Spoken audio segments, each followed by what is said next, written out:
Hello there, and welcome to this cozy little corner of music history. Before we begin our journey back to the golden haze of the 1960s, to the sunlit canyons and harmony-soaked hills of Los Angeles, I just want to send out a warm hello to you. Whether you're stretched out under the covers, winding down after a far-out day, or simply looking to chill with some soft-spoken storytelling, I'm truly glad you've decided to tune in tonight. And hey, if you're feeling groovy, I'd love to know where in the world you're listening from and what time it is in your part of the world. Feel free to drop a comment below and let me know. If you dig this kind of peaceful, immersive journey through time, go ahead and click that subscribe button so you don't miss the next trip we take together. But for now, let's let the worries of today slip away and drift back to a place where the roads were cracked, the doors were always open, and the songs of a generation were being written in bare feet and candlelight. A place where the air was thick with eucalyptus and echoing with the strum of acoustic guitars. Tonight, we're heading into Laurel Canyon, not just a neighborhood, but a moment in time. In the summer of 1967, something electric was crackling through the canyon air. It drifted down from the winding roads above Sunset Boulevard, where wooden houses perched like bird nests among eucalyptus trees and morning glory vines. The scent of jasmine mixed with something else entirely, something that would change the world forever. This is the story of how a sound was born, how a generation found its voice, and how the very air itself seemed to hum with possibility. Close your eyes now and let yourself drift back to a time when the world was splitting open like a ripe fruit. The old ways were cracking, traditions were bending, and from those fractures came music, unlike anything anyone had ever heard before. This wasn't just entertainment. This wasn't just noise. This was revolution wrapped in melody, rebellion sung in harmony, and dreams pressed into vinyl grooves that would spin for eternity. Picture Los Angeles in the late 60s. Not the gleaming city of angels you might imagine today, but a sprawling, sun-soaked landscape where orange groves still dotted the valleys and the Hollywood sign stood weathered and forgotten on its hillside. The city breathed differently then, slower, deeper. There was space to think, space to create, space to become something entirely new. In the hills above the Sunset Strip, a community was forming without anyone really planning it. Musicians, poets, dreamers, and wanderers were drawn to this place like moths to a flame they couldn't quite see. They rented little wooden houses for $40 a month, houses with creaky floors and windows that looked out onto wild gardens where hummingbirds danced among the bougainvillea. The sound that would define a decade didn't emerge from corporate boardrooms or gleaming recording studios downtown. It grew organically from living rooms where friends gathered with guitars, from late-night conversations that stretched until dawn, painted the sky pink over the San Gabriel Mountains. It came from young people who had grown up listening to the radio, absorbing everything from folk ballads to rhythm and blues, from classical compositions to the raw energy of early rock and roll. But something was different now. The world was changing faster than anyone could keep up with. Television brought distant wars into suburban living rooms. Satellites carried voices across oceans in real time. The very fabric of society seemed to be stretching, pulling, threatening to tear apart entirely. And in response, music began to stretch too, pulling at its own boundaries, exploring territories that had never been mapped before. Technology played its part in this transformation, though few realized it at the time. The recording studios of the mid-60s were laboratories of sonic experimentation. Engineers who had learned their craft capturing simple performances suddenly found themselves working with artists who wanted to layer sound upon sound to create textures and atmospheres that could only exist on tape. 4-track recording machines became instruments in their own right, allowing musicians to harmonize with themselves, to build walls of sound that towered like cathedrals. The revolution began quietly, in coffee houses and folk clubs where young singers clutched acoustic guitars and sang songs of protest and longing. But something was stirring beneath the surface. The civil rights movement was demanding justice. The war in Vietnam was escalating, and a generation was coming of age that refused to accept the world as it had been handed to them. They wanted change, and they wanted it now. Into this atmosphere of upheaval came influences from everywhere. The British musicians who had taken American blues and rock and roll and reflected it back across the Atlantic with a different accent, a different attitude. The Motown sound from Detroit, where African American artists were creating pop music that crossed racial boundaries with infectious rhythms and sophisticated production. The folk revival that had rediscovered the power of simple songs to carry complex truths. But perhaps most importantly, there was something new in the air itself. Young people were experimenting with their consciousness, seeking experiences that would expand their perception of reality. They were reading Eastern philosophy, exploring meditation, and yes, experimenting with substances that promised to open doors in the mind that had never been opened before. The music that emerged from this exploration would carry listeners to places they had never imagined possible. The folk singers who had been performing in coffee houses began plugging their guitars into amplifiers. The rhythm and blues artists started incorporating elements from Indian classical music, adding sitars and tabla drums to their arrangements. Jazz musicians embraced the freedom that rock and roll had brought to popular music, while rock musicians borrowed the improvisational spirit of jazz. Boundaries were dissolving everywhere. In the canyon, house parties became legendary. Someone would start playing a guitar on a back porch, and before long, half a dozen other musicians would join in. Songs would evolve organically, stretching from 3-minute folk ballads into 20-minute explorations of sound and meaning. Harmonies would weave together like smoke rising from incense burners, and lyrics would flow like stream-of-consciousness poetry, capturing the zeitgeist in ways that traditional songwriting never could.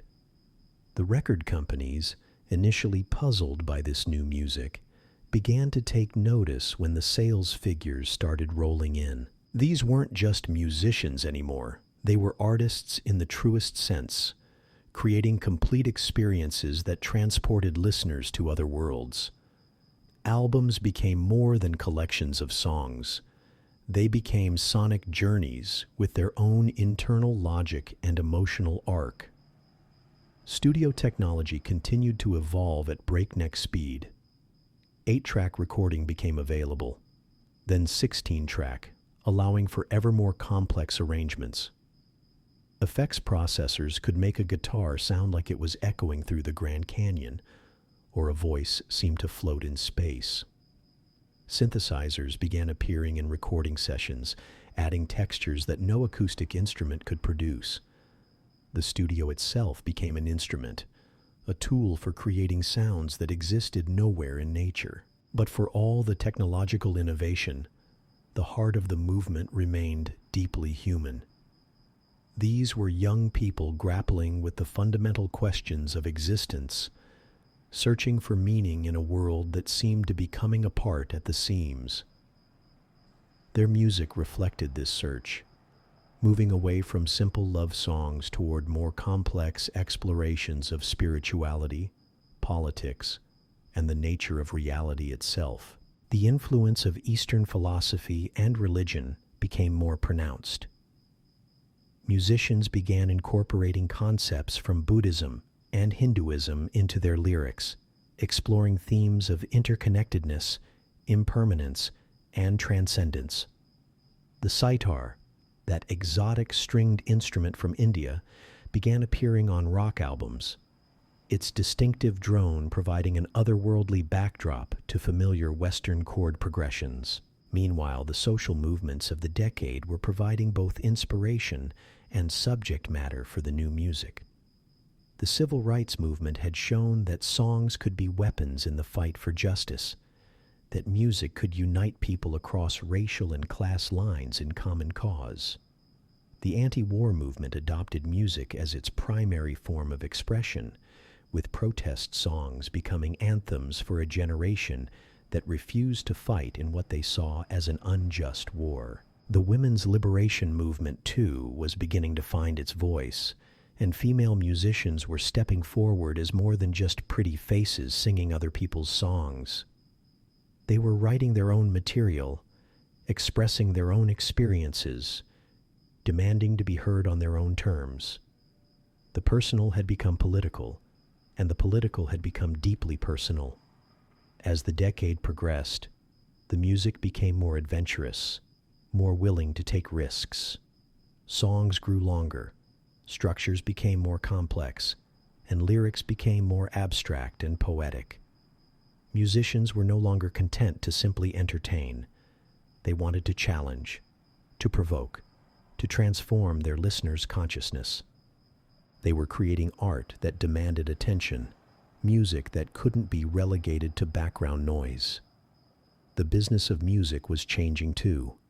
Independent record labels were springing up, offering artists more creative control than the major corporations had ever allowed.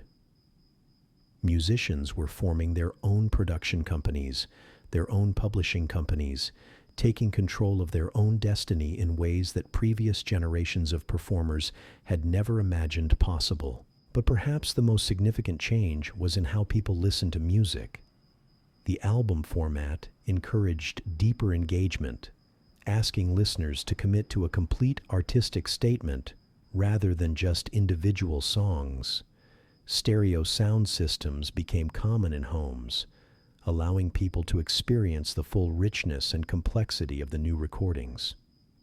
Music was becoming a more immersive experience, something that could transport listeners to alternate realities. The canyon itself seemed to pulse with creative energy.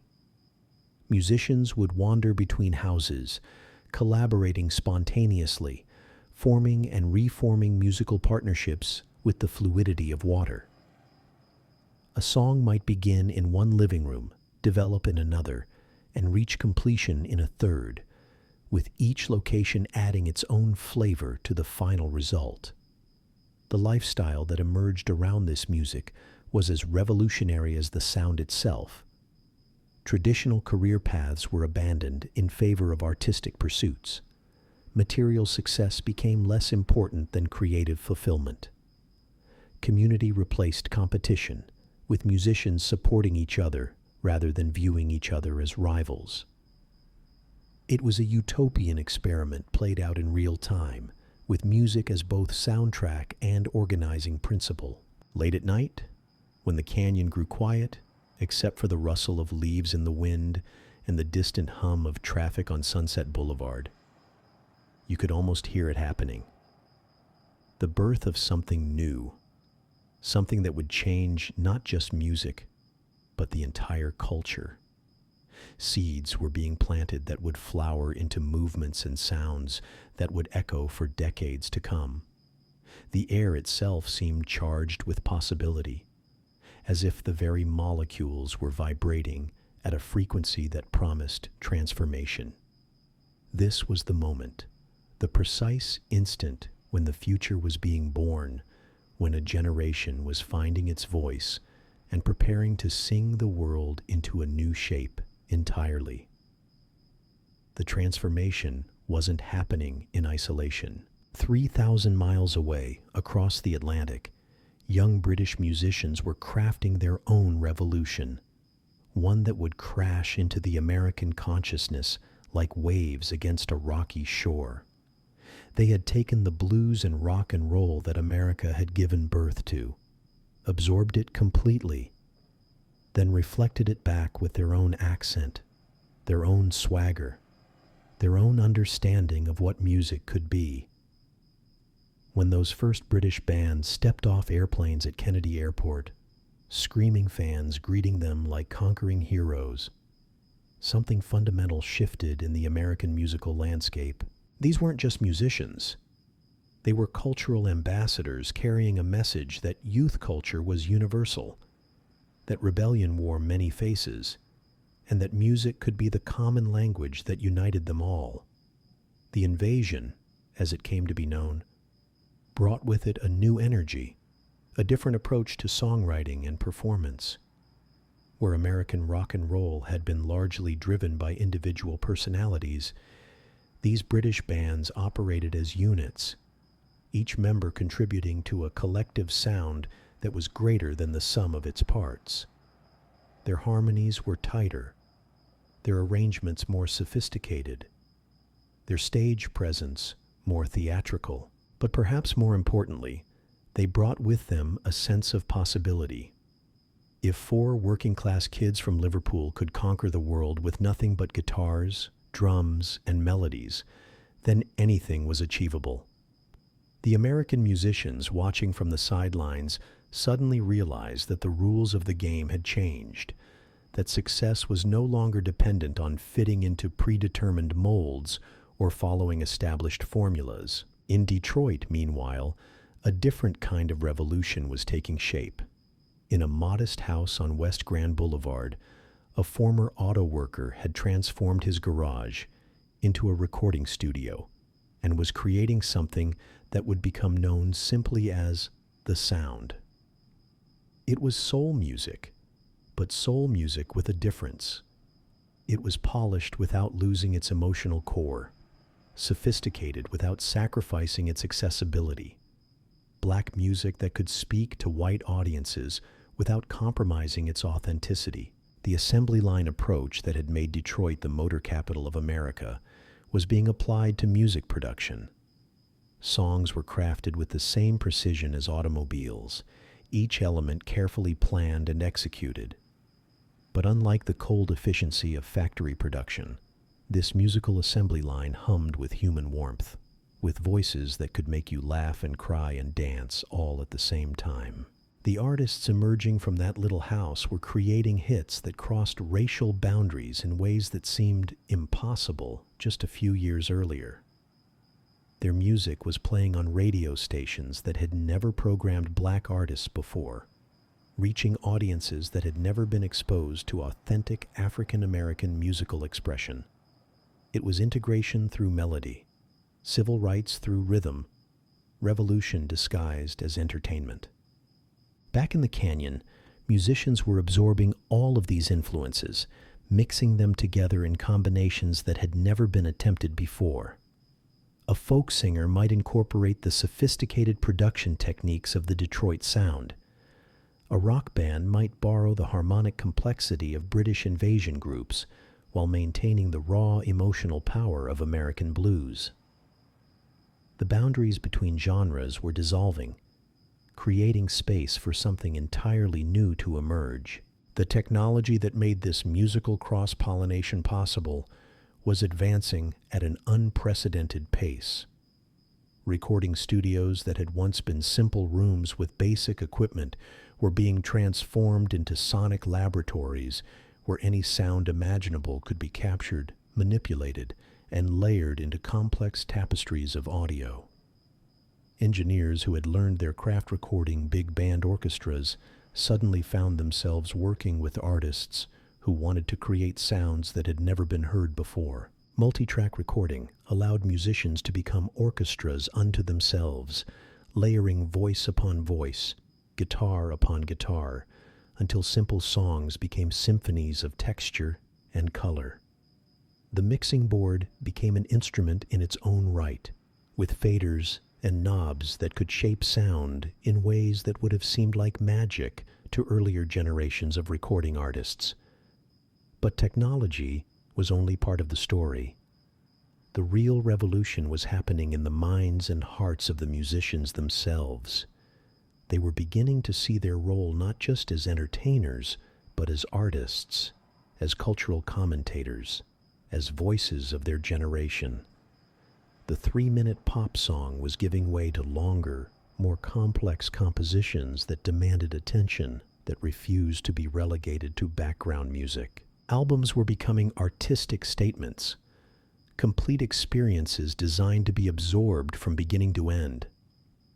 The album cover became as important as the music itself, with artists commissioning elaborate artwork that reflected the sonic journey contained within. The very act of listening to music was being transformed from a casual activity into a ritual of engagement and discovery. In the canyon houses, late-night recording sessions became communal events. Musicians would gather around primitive home recording equipment, capturing songs in their raw, spontaneous form.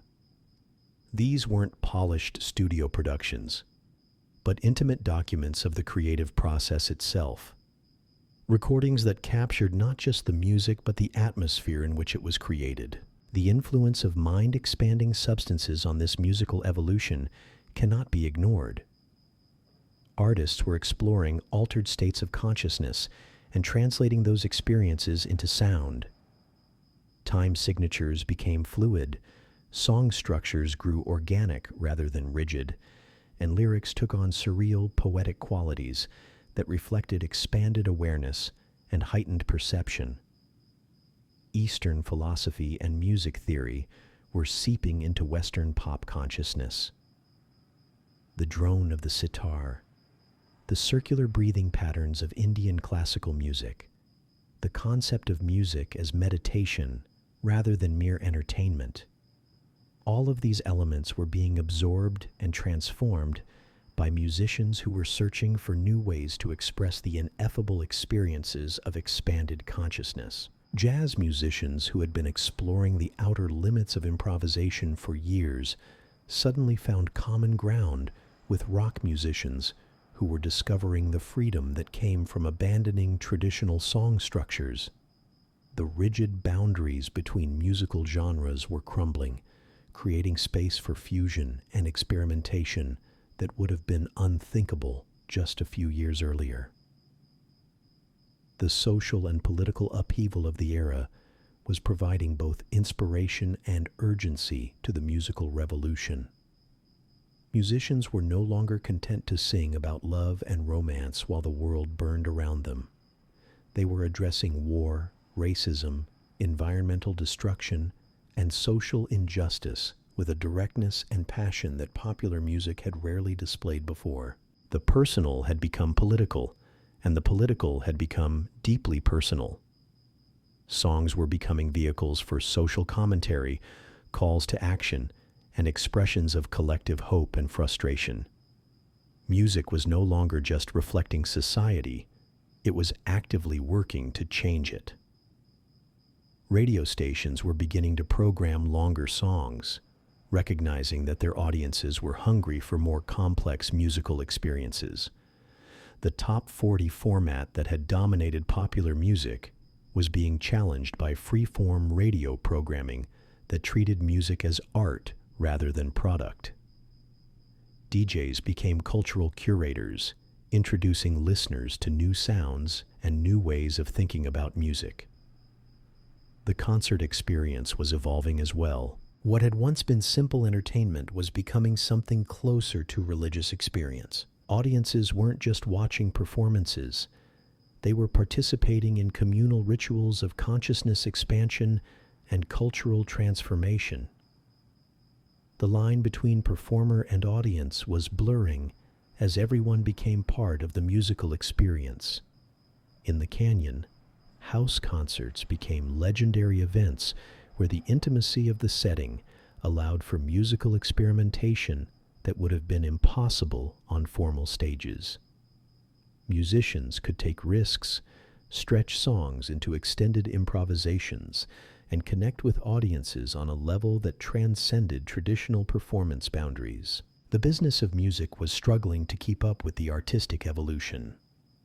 Record companies that had been built around simple pop formulas suddenly found themselves dealing with artists who wanted creative control, who insisted on longer songs, more complex album concepts, and artistic freedom that had never been granted to popular musicians before. Some executives resisted these changes, trying to force new music into old molds. But the most successful companies recognized that the old rules no longer applied, that success in this new musical landscape required supporting artistic vision rather than dictating commercial formulas. The artist was becoming the brand, and authenticity was becoming the most valuable commodity in the musical marketplace.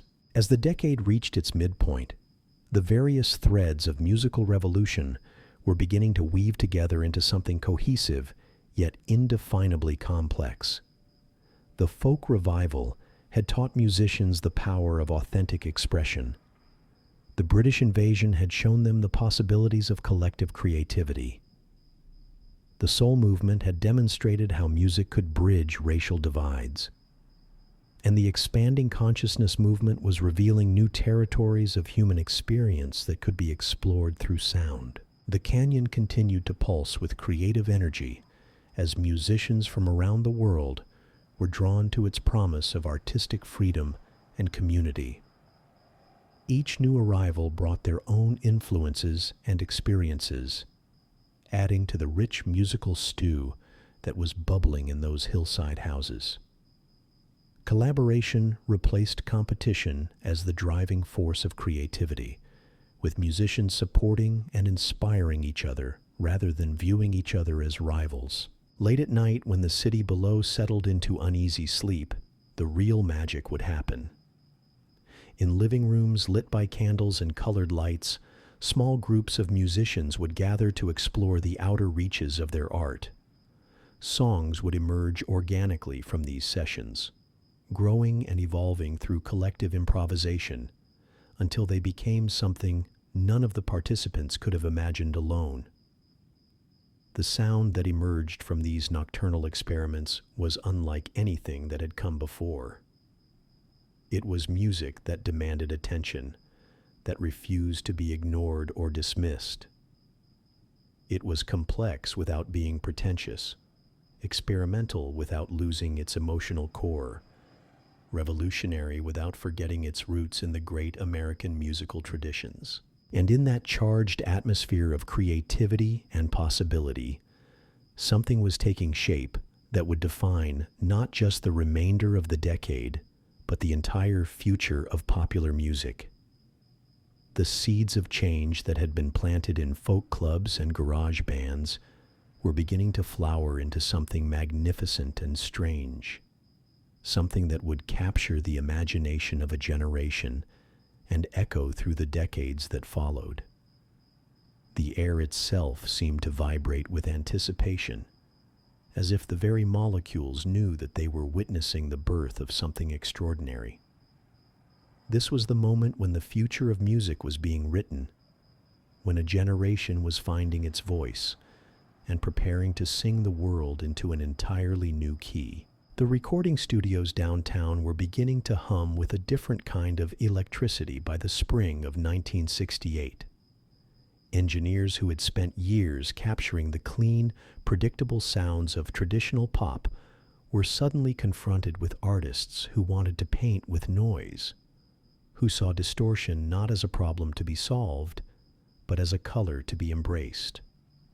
The mixing boards that had once been tools for clarity were being pushed into realms of controlled chaos, their circuits straining to accommodate sounds that had never been imagined by their designers. In one studio, a young woman sat at a piano, her fingers dancing across keys that seemed to respond to her touch with voices from another world. She had grown up listening to classical music, had studied theory and composition in the traditional way, but something in the air of the canyon had awakened a different kind of understanding in her. Her melodies twisted and turned like mountain roads, taking unexpected detours into territories that sheet music had never mapped. Her voice, when she sang, carried the weight of old folk ballads, but twisted them into shapes that spoke to contemporary longing. She sang about love, but not the simple love of teenage pop songs. This was love complicated by distance and time, by the realization that connection could be both salvation and destruction. Her words painted pictures of cities seen from airplane windows, of hotel rooms in distant places, of the price of freedom in a world that demanded conformity. Across town, in a different studio, another kind of alchemy was taking place. A quartet of musicians who had met in the folk clubs were discovering what happened when acoustic guitars met electric amplification, when traditional harmonies were filtered through the sonic possibilities of the modern recording studio. They had started as troubadours, carrying forward the ancient tradition of storytelling through song. But the times were pulling them towards something more complex, more layered. Their sound became a bridge between worlds, connecting the earnest sincerity of the folk revival with the expanded consciousness of the emerging counterculture.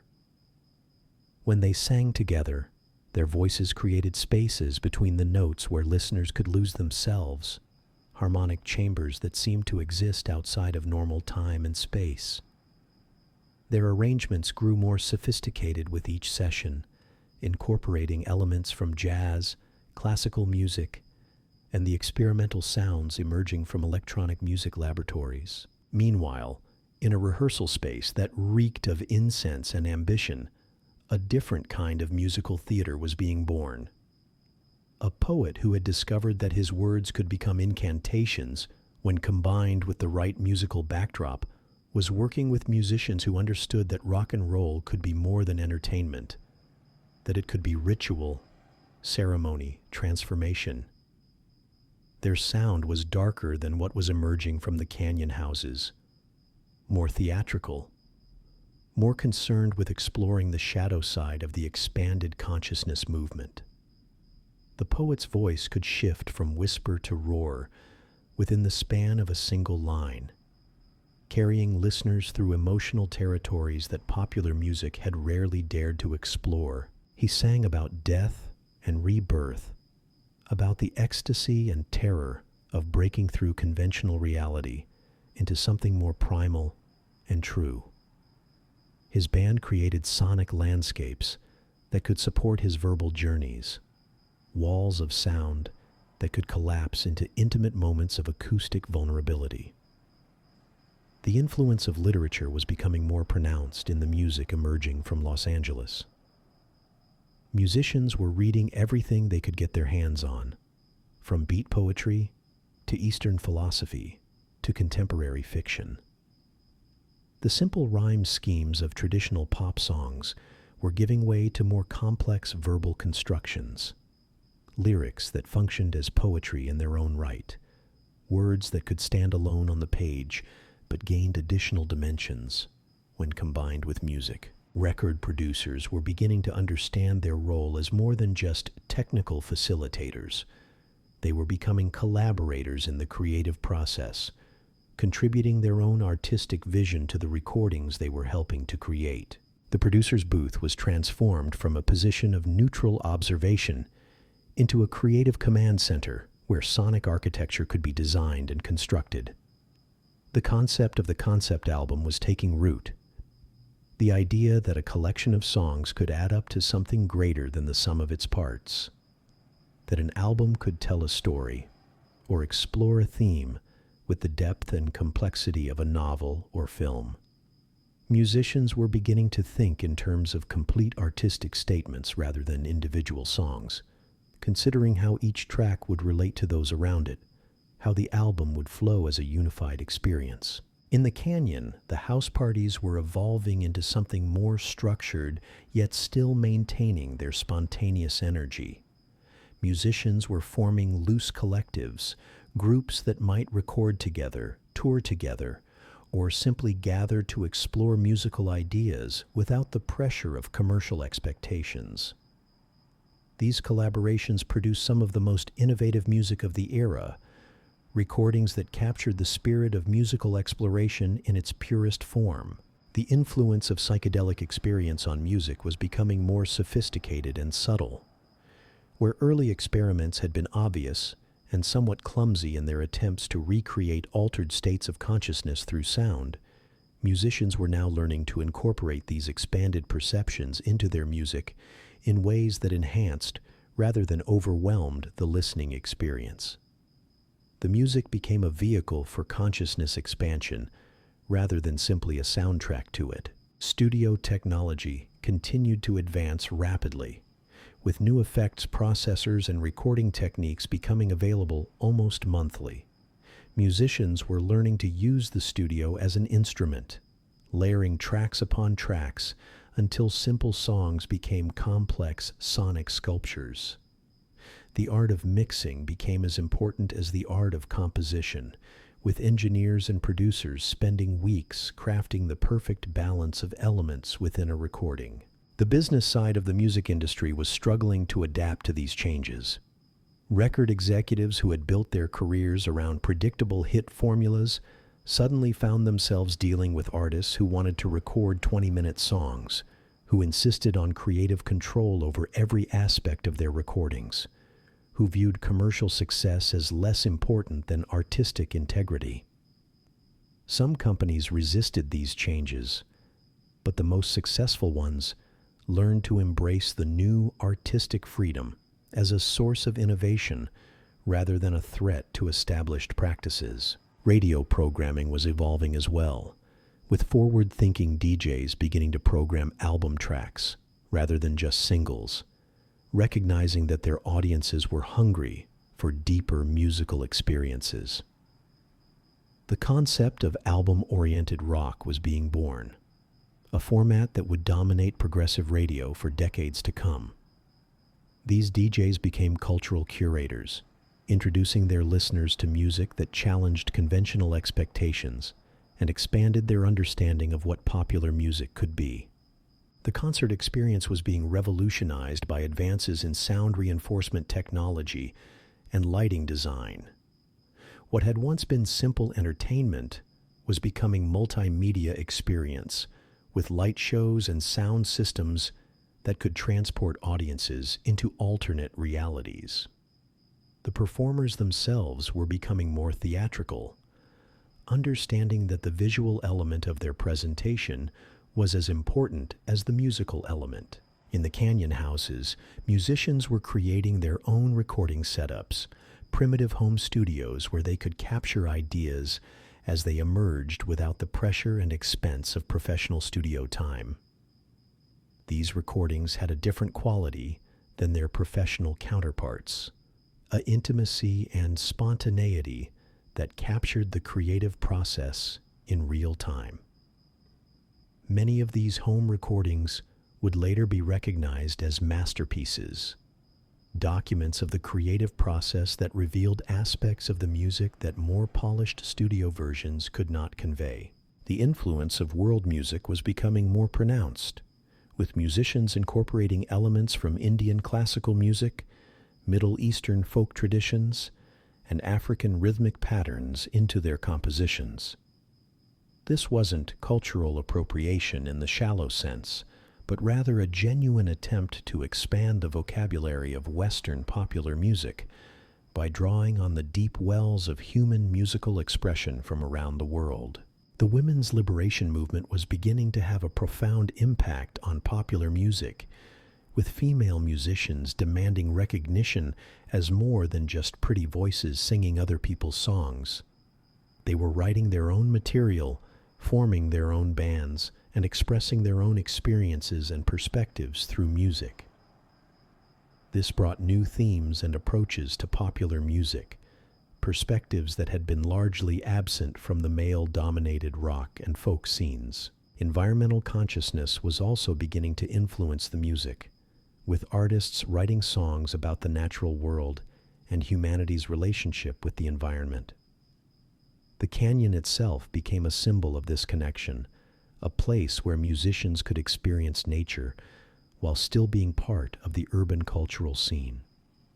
The music that emerged from this environment carried with it a sense of place, a connection to the natural world that would become increasingly important as environmental awareness grew throughout the culture.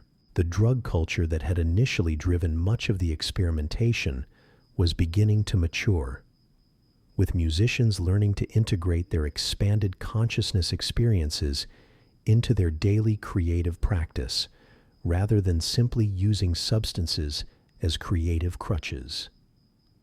The music became more sophisticated in its exploration of consciousness, less dependent on obvious psychedelic effects, and more concerned with expressing genuine insights and experiences. As the decade drew toward its close, the various streams of musical innovation that had been flowing through Los Angeles were beginning to converge into something recognizable as a movement, a coherent approach to making music that would influence generations of musicians to come.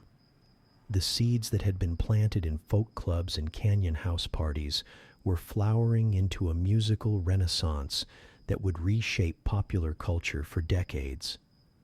The sound that emerged from this period wasn't just music.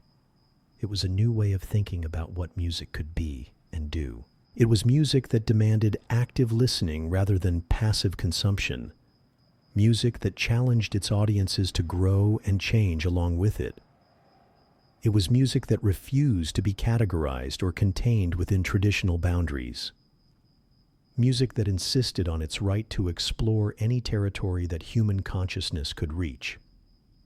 And in those warm Los Angeles nights, when the canyon breeze carried the scent of jasmine and the sound of guitars through open windows, you could feel it happening.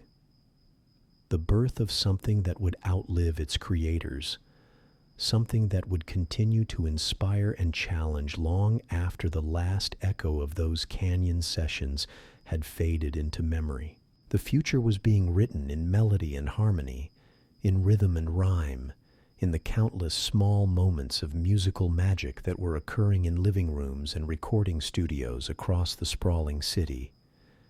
The air itself seemed to pulse with the rhythm of creation, as if the very atmosphere had become a musical instrument played by the collective unconscious of a generation discovering its voice.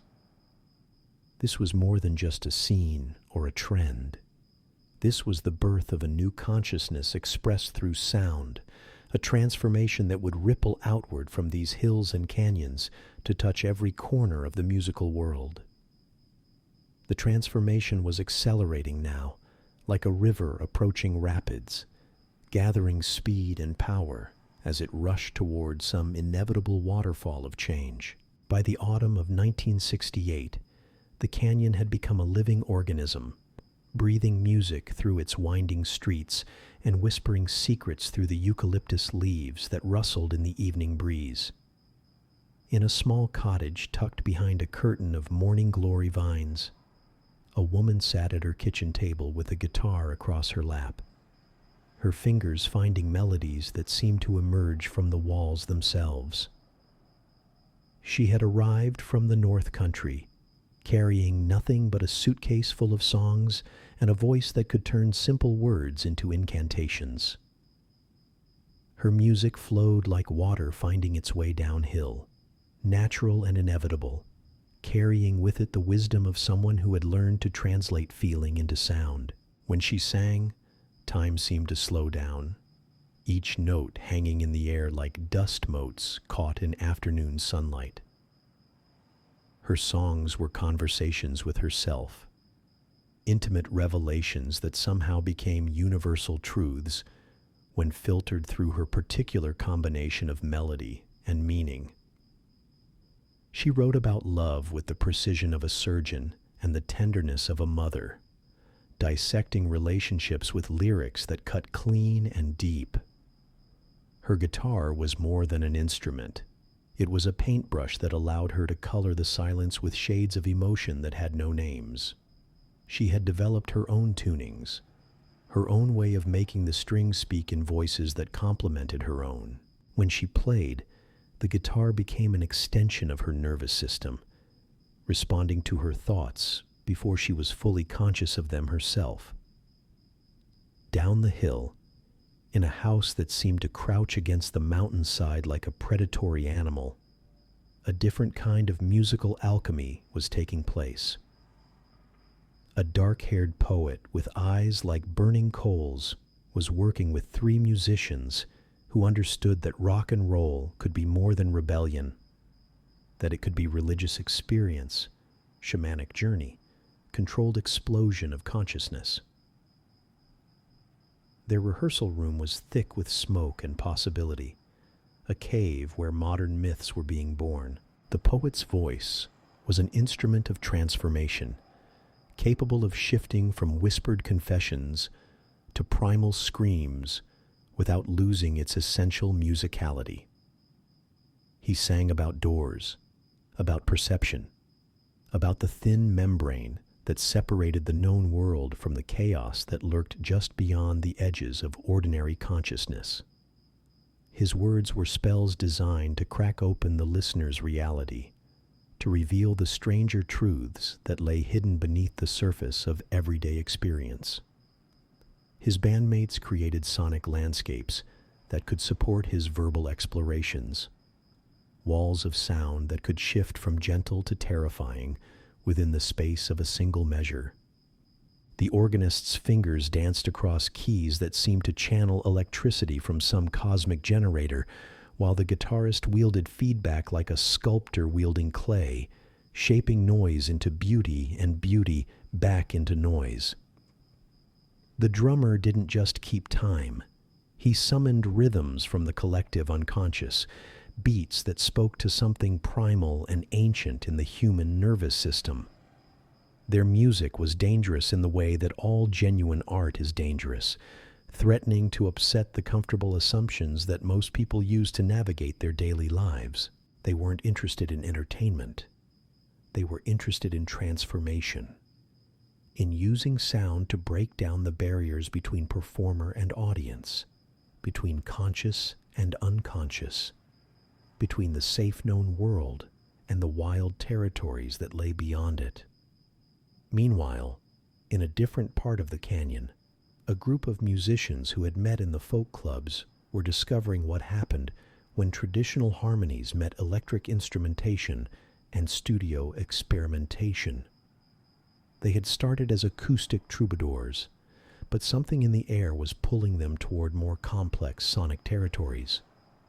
Their sound became a bridge between the earnest sincerity of the folk revival and the expanded consciousness of the emerging psychedelic movement. When they sang together, their voices created architectural spaces in the air, harmonic chambers where listeners could lose themselves in layers of meaning and melody. They had learned to use their voices as instruments, weaving together lines that complemented and contradicted each other in ways that created musical tension and release. Their arrangements grew more sophisticated with each recording session, incorporating elements from jazz, classical music, and the experimental sounds emerging from electronic music laboratories around the world. Their approach to songwriting was collaborative in ways that the music industry had rarely seen before. Ideas would emerge from group improvisation sessions, songs growing organically from musical conversations rather than being imposed by a single dominant personality. This democratic approach to creativity produced music that no single individual could have imagined, collective visions that emerged from the intersection of multiple musical personalities. The influence of Eastern philosophy was becoming more pronounced in their music, not just in the obvious incorporation of sitars and tabla drums, but in a more fundamental approach to musical structure and meaning. They were learning to think of songs as mantras, as vehicles for meditation and consciousness expansion. Time signatures became fluid, song structures grew organic rather than mechanical, and improvisation became as important as composition. The recording studios were evolving to accommodate these new approaches to making music. Engineers who had learned their craft capturing simple pop performances suddenly found themselves working with artists who wanted to layer dozens of tracks, who saw the studio as an instrument in its own right, who were interested in creating sounds that could only exist on tape. The mixing board became a musical instrument with faders and effect sends that could shape sound in ways that would have seemed like magic to earlier generations of recording professionals. Multi-track recording technology was advancing rapidly, allowing musicians to become orchestras unto themselves, layering voice upon voice, guitar upon guitar, until simple songs became complex symphonies of texture and timbre.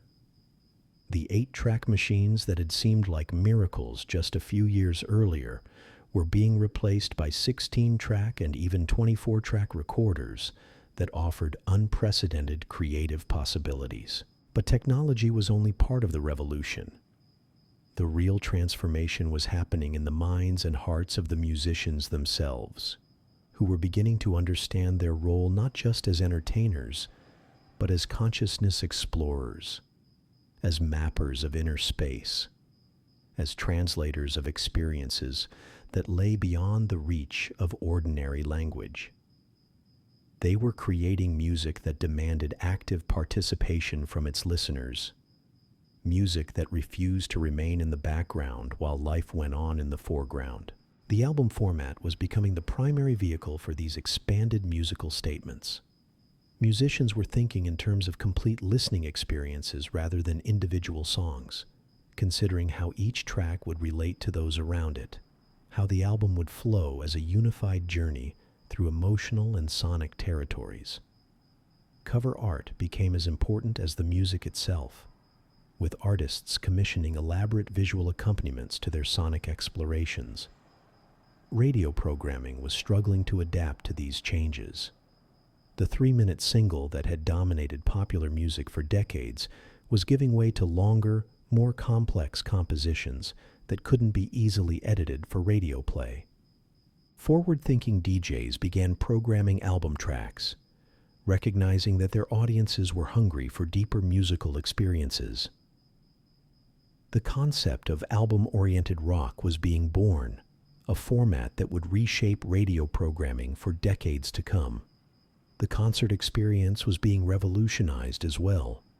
What had once been simple entertainment was becoming multimedia spectacle, with elaborate lighting systems and sound reinforcement technology that could transport audiences into alternate realities.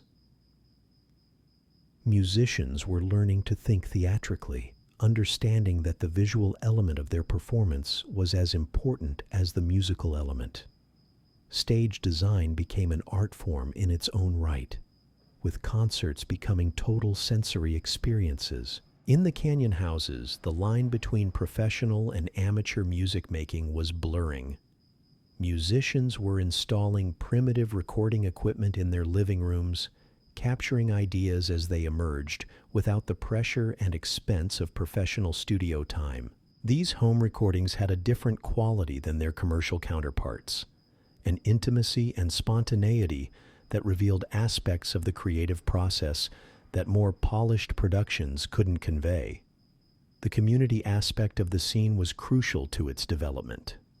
Musicians were sharing resources, ideas, and inspiration in ways that the competitive music industry had rarely seen before. House parties became informal laboratories where new ideas could be tested, where musicians could take risks without the pressure of commercial expectations. Collaboration replaced competition as the driving force of creativity, with artists supporting and inspiring each other rather than viewing each other as rivals.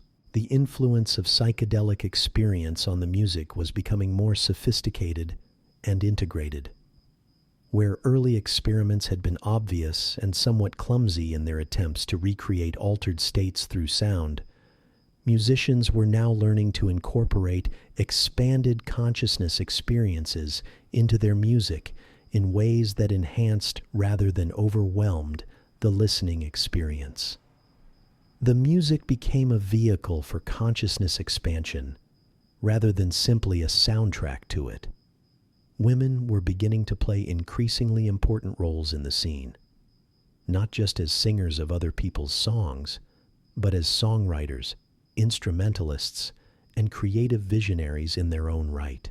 They brought different perspectives to the music, exploring themes of relationship, identity, and emotional truth in ways that had been largely absent from the male-dominated rock and folk scenes.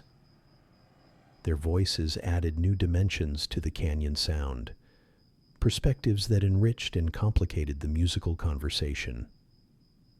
The environmental consciousness that would later become a defining characteristic of the counterculture was already beginning to influence the music. The natural setting of the canyon itself became a character in many songs, with musicians drawing inspiration from the interplay between urban and natural environments. Their music carried with it a sense of place, a connection to the landscape that would become increasingly important as environmental awareness grew throughout the culture. As 1969 dawned, the various streams of musical innovation that had been flowing through the canyon were beginning to converge into something recognizable as a movement, a coherent approach to making music that would influence generations of artists to come. The sound that emerged from this convergence was unlike anything that had come before. A synthesis of folk authenticity, rock energy, studio sophistication, and consciousness expansion that created new possibilities for musical expression. The business of music was scrambling to adapt to these changes. Record companies that had built their success on predictable hit formulas suddenly found themselves dealing with artists who demanded creative control, who wanted to record concept albums, who viewed commercial success as secondary to artistic integrity. Some executives resisted these changes, but the most successful companies learned to embrace the new artistic freedom as a source of innovation rather than a threat to established practices. The cultural impact of the music was extending far beyond entertainment. Songs were becoming anthems for social movements, soundtracks for political protests, vehicles for expressing the hopes and fears of a generation that was coming of age during one of the most turbulent periods in American history. The personal had become political, and music had become the medium through which both personal and political transformation were being explored and expressed. Late at night, when the canyon settled into its restless sleep, the real magic would happen. In living rooms lit by candles and colored bulbs, small groups of musicians would gather to push the boundaries of their art, to explore territories that daylight sessions couldn't reach. Songs would emerge from these nocturnal explorations like dreams made audible, carrying with them the wisdom and wildness of the unconscious mind. The air itself seemed charged with creative electricity, as if the very atmosphere had become a conductor for the musical current that was flowing through the community. This wasn't just a scene or a trend. This was the birth of a new musical consciousness, a way of thinking about and making music that would reshape popular culture for generations to come. The sound that was emerging from these hills and canyons carried with it the promise of transformation, not just for those who made it, but for all who heard it. It was music that insisted on being taken seriously, that demanded attention and engagement, that refused to be reduced to mere entertainment. It was the sound of a generation discovering its voice, finding ways to express experiences and insights that had never been captured in popular music before. And as the decade rushed toward its conclusion, as the idealism of the early 60s collided with the harsh realities of war and social upheaval, this music became both sanctuary and battle cry, a place where hope could be preserved and shared, where the vision of a different kind of world could be kept alive through melody and harmony, rhythm and rhyme. The canyon would continue to nurture and inspire, its winding roads and hidden houses serving as incubators for musical dreams that would outlive their creators, songs that would carry the spirit of this remarkable time and place into futures that none of them could imagine. The revolution that had begun with a few guitars and voices in living rooms would ripple outward to touch every corner of the musical world, forever changing what popular music could be and do. The sound was everywhere now, drifting through open windows and settling into the consciousness of a generation like morning dew on canyon grass. By the time the calendar turned to 1969, something irreversible had occurred. The music that had been born in those hillside houses had grown beyond its creators, becoming a living thing that breathed with its own rhythm and spoke in its own language. In the final months of the decade, as the world watched astronauts walk on the moon and witness the gathering storm of cultural revolution, the canyon's musical children were preparing to carry their sound beyond the protective embrace of those winding roads. They had learned to transform silence into symphony, loneliness into communion, and now they were ready to share their discoveries with a world that desperately needed to hear what they had to say. The recording sessions that autumn captured something ephemeral and eternal. The sound of voices finding perfect harmony not just with each other, but with the very air that surrounded them. Engineers worked late into the night, adjusting microphone positions and experimenting with echo chambers, trying to capture the magic that seemed to emanate not just from the musicians, but from the rooms themselves, as if the walls had absorbed years of creative energy and were now releasing it back into the recordings. The albums that emerged from these sessions would become more than collections of songs. They would become sonic photographs of a moment when everything seemed possible, when the barriers between dream and reality had grown thin enough to step through.